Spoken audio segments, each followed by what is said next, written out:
An extrajudicial killing is the killing of a person by governmental authorities without the sanction of any judicial proceeding or legal process.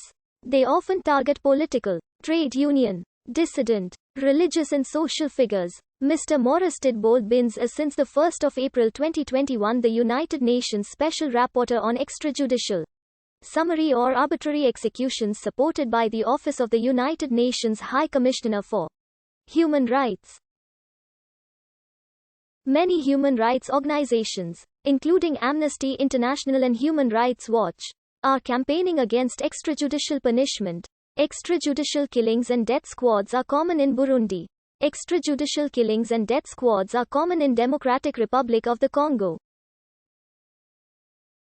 Extrajudicial killings and death squads are common in Egypt. Egypt recorded and reported more than a dozen unlawful extrajudicial killings of apparent terrorists in the country by the NSA officers in the Interior Ministry Police in September 2021.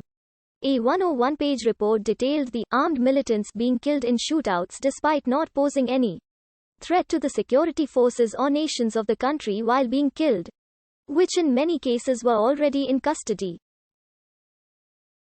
Statements by the family and relatives of those killed claimed that the victims were not involved in any armed or violent activities. The 2019 Universal Periodic Review of the United Nations Human Rights Council found that in 2016, Eritrean authorities committed extrajudicial killings in the context of a persistent, widespread and systematic attack against the civilian population since 1991, including the crimes of enslavement, imprisonment, enforced disappearance, torture, other inhumane acts, persecution, rape and murder. Extrajudicial killings and death squads are common in Ethiopia. Extrajudicial killings and death squads are common in the Ivory Coast. Extrajudicial executions are common in informal settlements in Kenya. Killings are also common in northern Kenya under the guise of counterterrorism operations.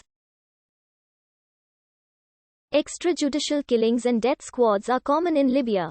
Argentina's dictatorial government during the 1976 to 1983 period used extrajudicial killings systematically as way of crushing the opposition in the so-called Dirty War, or what is known in Spanish as La Guerra Sucia. During this violent period, it is estimated that the military regime killed between 11,000 and 15,000 people, and most of the victims were known or suspected to be opponents of the regime. These included intellectuals, labor leaders, human rights workers, priests, nuns, reporters, politicians, and artists as well as their relatives. Authorities half of the number of extrajudicial killings were reportedly carried out by the murder squad that operated from a detention center in Buenos Aires called Escuela Mecánica de la Armada.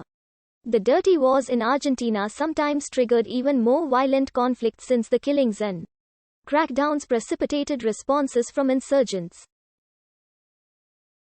Extrajudicial killings and death squads are common in Brazil.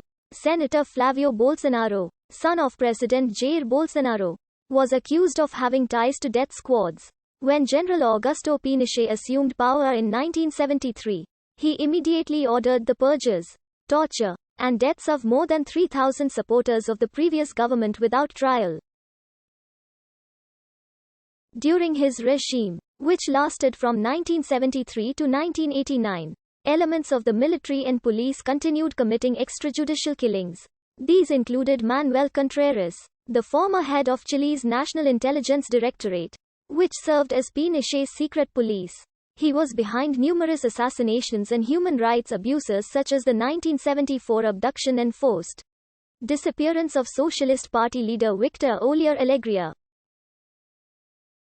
Some of the killings were also coordinated with other right-wing dictatorships in the Southern Cone.